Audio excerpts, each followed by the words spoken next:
Hello and welcome to Warcraft Daily for today, the 12th of December 2013. As always, today's video is brought to you by the links in the description. If you want to support the channel, you can click on them.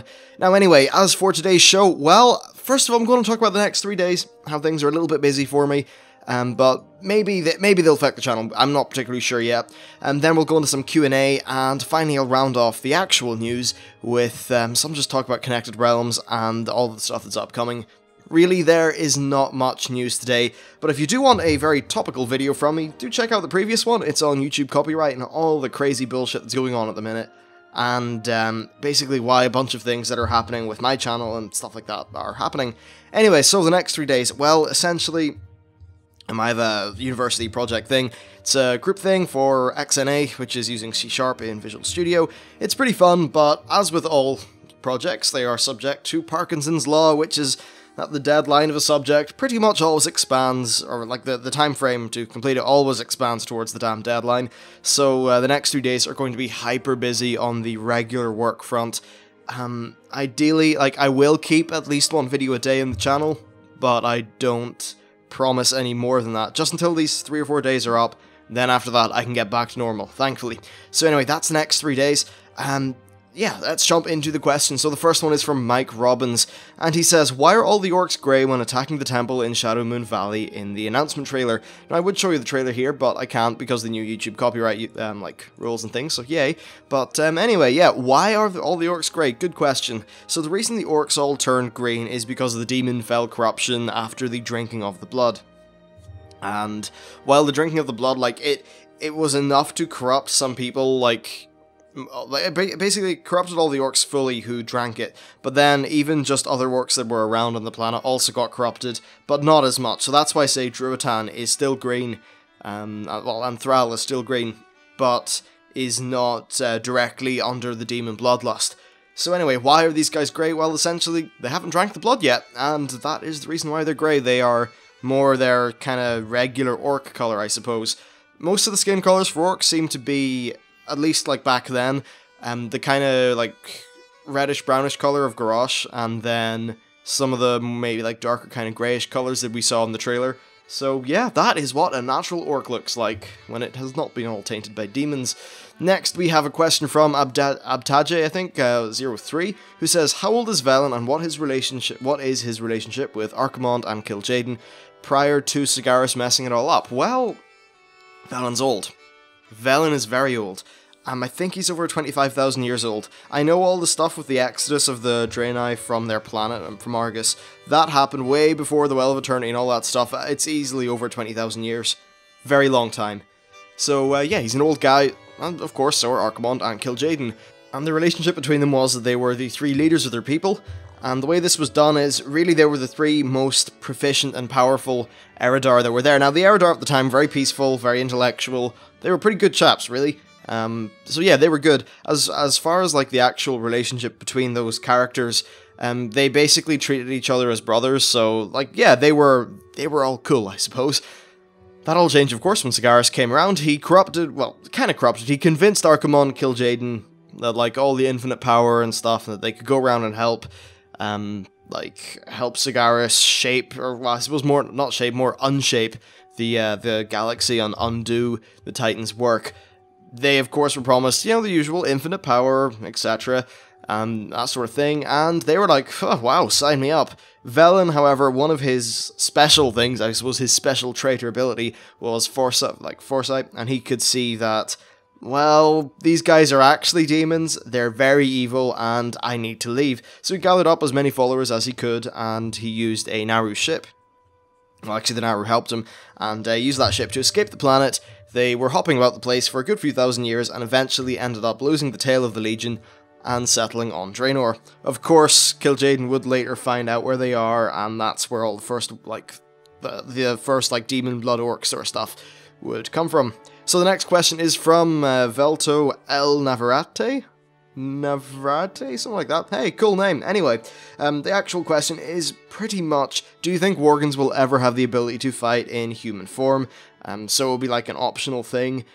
No, I don't think so, because we already have humans, and what's important in a game like this is the races are differentiated. If a Worgen wants to, like, RP as a human for a while, that makes sense, but a part of the lore of Worgens is that when they get into a fight, they kind of go feral, they go all Worgen. I think that's fine, it makes sense, and even in terms of a gameplay perspective, it differentiates them from humans enough to make them a more, like, just a more interesting race, I suppose.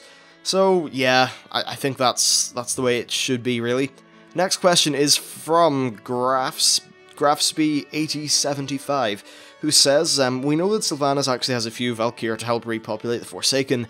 What about Death Knights? Is there a way to make more of them since the Lich King is gone? Would the new Lich King, i.e. Bolvar, be making new ones or employing the old ones? I can't make, I don't think you can make any more, and I assume there will be a limited number of them lore-wise. This is a hard one, and we don't really know. I'm pretty sure the Valkyr would probably be able to, but I'm not really sure if that's a thing that Slyvanas is actively doing. As for Death Knights, well, every Death Knight was made in the past, in-game, because of their starter zone. So really, whenever you create a Death Knight, you're kind of retconning yourself, like you're retconning that character into the story, because, of course, nowadays Death Knights can't be made, but in terms of, like, game-wise, yeah, you can always make new ones, and that is because that stuff happens in the past. But actually, in lore, can we make new ones? Well, first of all, Bolvar, Lich King, we don't know anything about him. That's just as simple as it is. So yeah, he could make new ones, but I kind of doubt it.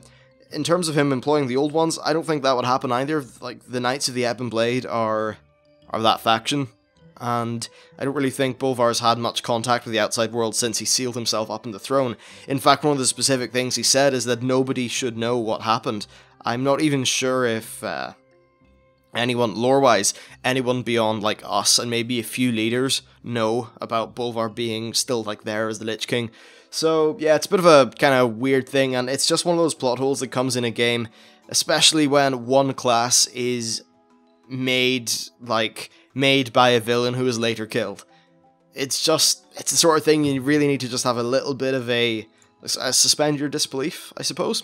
Anyway, the next question is from Pedro Perez. He says, what is your favourite place in WoW or Warcraft lore?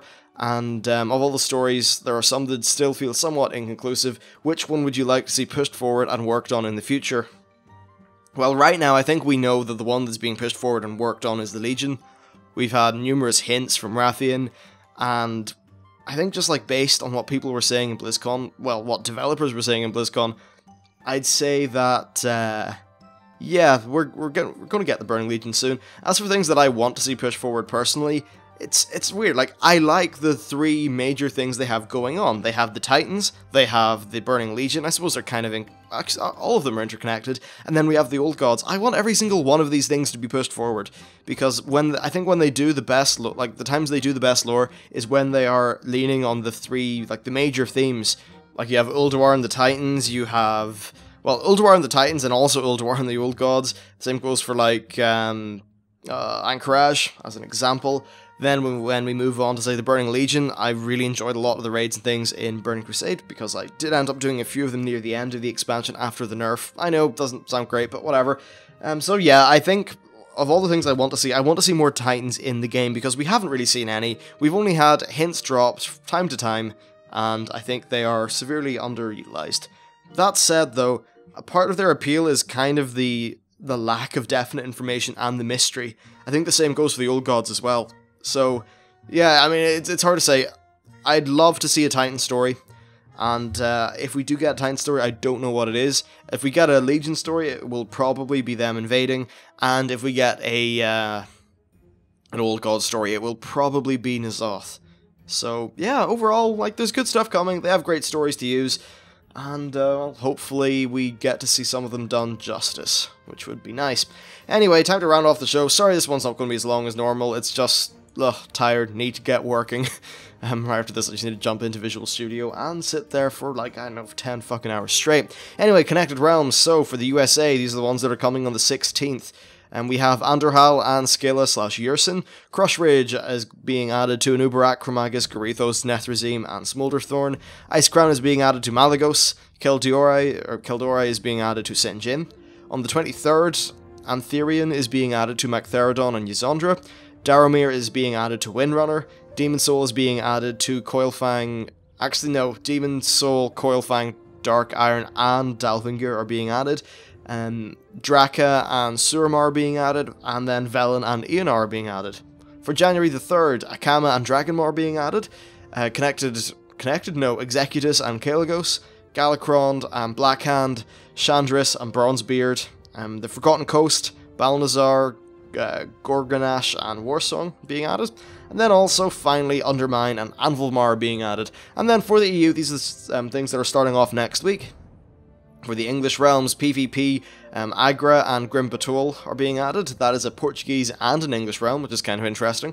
Then the other PvP realms that are being added that are English are Lightning's Blade and Karazhan. For French realms, the PvP Erithai one is being added to Naxxramas and Temple Noir. And then the Ner'zhul server is being added to Garona. For the Spanish servers, Minahonda, I think, and Exeter are being added.